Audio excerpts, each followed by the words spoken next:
балдар, үйгө тапшырманы жазып алгыла. Бейиштин топурагын алып келесиңер.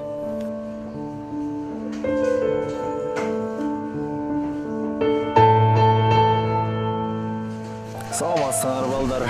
Үйгө тапшырма эмне болду эле? Кана ким аткарып келди? Кана гектар алып келчи.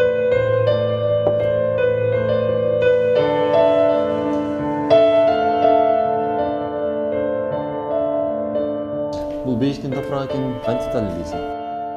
Мен кече үйгө кетип бара жатып, жолдон